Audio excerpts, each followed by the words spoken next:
الحمد لله عدد خلقه وزنة عرشه ومداد كلماته ورضا نفسه، والصلاة والسلام على رسوله النبي وعلى آله وأصحابه الصادقين. أما بعد، أعوذ بالله من الشيطان الرجيم. بسم الله الرحمن الرحيم. كنتم خير أمة أخرجت للناس تأمرون بالمعروف وتنهون عن المنكر وتؤمنون بالله. صدق اللہ العظیم. یہی درس دیتا ہے تمہیں ہر شام کا سورج، یہی درس دیتا ہے تمہیں ہر شام کا سورج. مغرب کی طرف جاؤ گے تو ڈوب جاؤ گے. میرے عزیز بھائیوں اور دوستوں،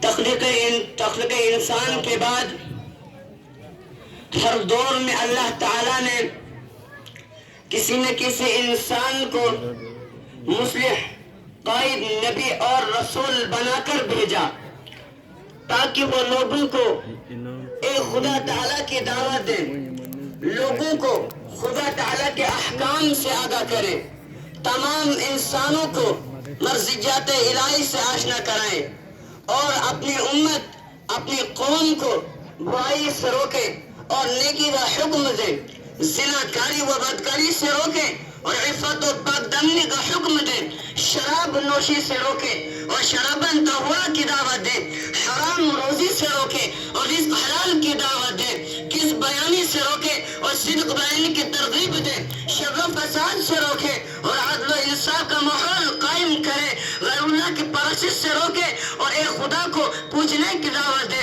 ضلالت و گمراہی کو ختم کرے اور نور ہدایت سے پورے عالم کو روشن کرے. نبوت کا یہ سلسلہ حضرت آدم علیہ السلام کے زمانے سے شروع ہوا. رسول بطحہ تاجدار مدینہ محمد صلی اللہ علیہ وسلم پر ختم کر دیا گیا. تمام مسلمانوں کا عقیدہ ہے کہ آپ صلی اللہ علیہ وسلم آخری نبی اور آخری رسول ہے، خاتم النبیین ہے. قیامت تک اب کوئی دوسرا نبی پیدا نہیں ہوگا. نبوت کا یہ سلسلہ ختم کر دیا گیا، لیکن برائیاں تو قیامت تک پائی جاتی رہے گی، شر و فساد کا وجود قیامت تک باقی رہے گا. اب آپ صلی اللہ علیہ وسلم کے بعد دین کی تبلیغ کون کرے گا؟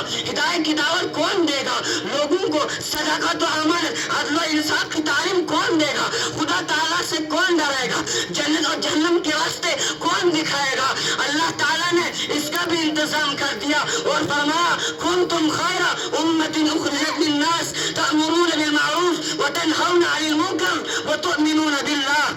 تم لوگ سب سے بہترین امت ہو، لوگوں کو خیر کا حکم دیتے ہو اور برائی سے روکتے ہو. دوستو، نبوت کا سلسلہ ختم کر دیا گیا، لیکن نبوت والا کام قیامت تک چلتا رہے گا. اللہ تعالیٰ نے دعوت و تبلیغ، امر بالمعروف نہی عن المنکر کا کام، عن المنکر کی ذمہ داری اس امت کے کندھوں پر ڈال دی ہے. اسی وجہ سے اس کو خیر امت کا لقب دیا گیا. چنانچہ علامہ قرطبی رحمۃ اللہ علیہ اس آیت کی تفسیر کرتے ہوئے فرماتے ہیں خیر امت کا وصف اس امت کے لیے مدح و تعریف ہے، اس وجہ سے کہ اس امت کے لوگ امر بالمعروف اور نہی عن المنکر کا کام کرتے ہیں. اگر یہ لوگ یہ کام چھوڑ دیں اور منکرات پر متفق ہو جائے تو یہ وصف مدح ختم ہو جائے گا اور اس میں غم لاحق ہو جائے گا اور یہ ان کی ہلاکت کا سبب ہوگا. یعنی اگر یہ امت متفقہ طور پر امر بالمعروف اور نہی عن المنکر کا کام ترک کر دے تو بہترین امت کا جو لقب دیا گیا ہے یہ لقب ختم ہو جائے گا اور کسی دوسرے برے نام سے اس امت کو پکارا جائے گا اور امر اس امت کو تباہ برباد کر دی جائے گی۔ حضرت گرامی اور ساتھ ساتھ میں آپ حضرات کو یہ بھی بتاتا چلوں کہ امر بالمعروف اور نہی عن المنکر کی ذمہ داری صرف کسی مولوی صاحب کی نہیں ہے، صرف کسی مفتی صاحب کی نہیں ہے، صرف کسی عالم کی نہیں ہے، صرف کسی محدث کی نہیں ہے، صرف کسی فقیہ کی نہیں ہے، صرف کسی امام کی نہیں ہے، صرف کسی مسجد یا مدرسے میں رہنے والوں کی نہیں، صرف کسی تبلیغی جماعت والوں کی نہیں، بلکہ پوری امت کے ایک ایک فرد کی ذمہ داری ہے کہ کوئی برائی کر رہا ہے تو اسے روکے، اسے سمجھائے، کوئی نماز نہیں پڑھ رہا ہے تو اسے نماز کی دعوت دے، کوئی اللہ کی نافرمانی کر رہا ہے تو اسے اللہ کا خوف دلائے، باپ بیٹے کو سمجھائے، ماں بیٹی کو سمجھائے، بیٹی ماں کو سمجھائے، بھائی بھائی کو سمجھائے، ایک دوست دوسرے دوست کو سمجھائے، غرض جس کے سامنے بھی جو غلط کام کرے اسے روکے، اسے ٹوکے اور اچھے کام کی ترغیب دے۔ یہ امت کا ہر شخص کا فریضہ ہے۔ اسی لیے سرکار دو عالم محمد عربی صلی اللہ علیہ وسلم نے حجۃ الوداع کے موقع پر صحابہ کو مخاطب کرتے ہوئے فرمایا تھا، اللہ حل بلغت، بتاؤ کیا میں نے تم لوگوں تک ٹھیک ٹھیک خدا کا پیغام پہنچا دیا؟ تمام صحابہ کرام نے بیک زبان ہو کر جواب دیا، نعم یا رسول اللہ، کیوں نہیں اے اللہ کے رسول، آپ نے بالکل ٹھیک ٹھیک ہم تک خدا کا پیغام پہنچا دیا۔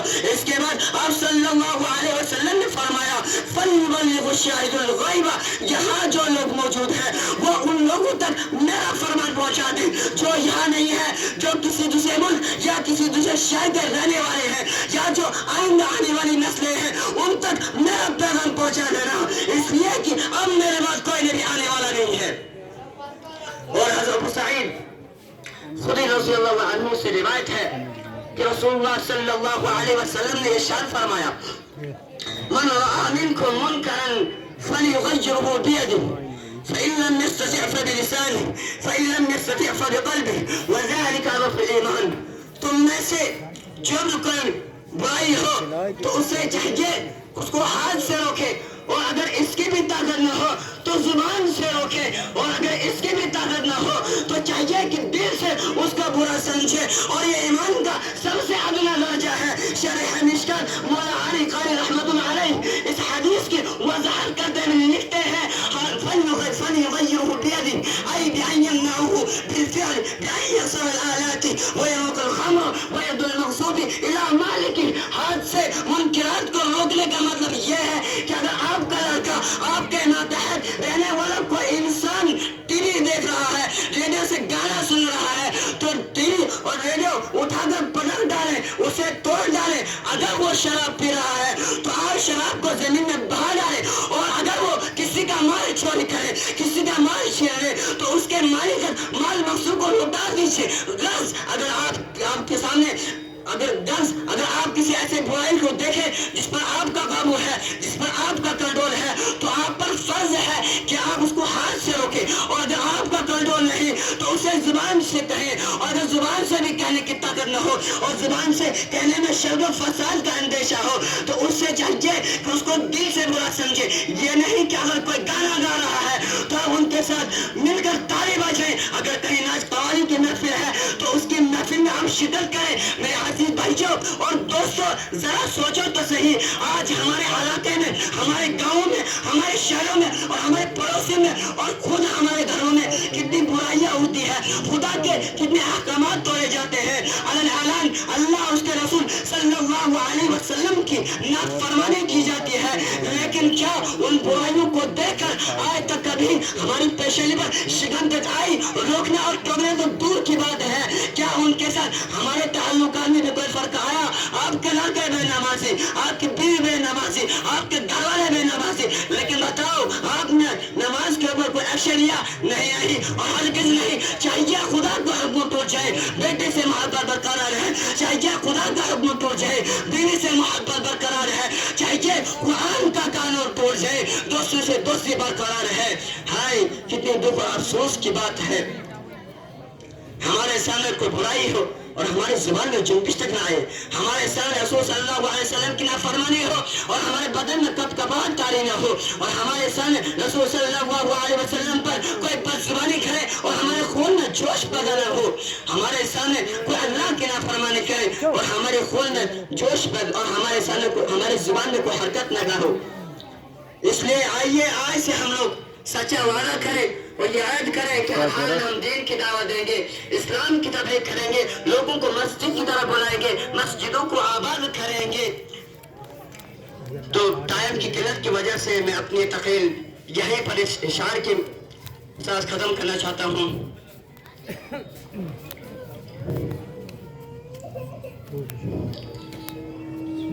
وآخر دعوانا الحمد لله رب العالمين۔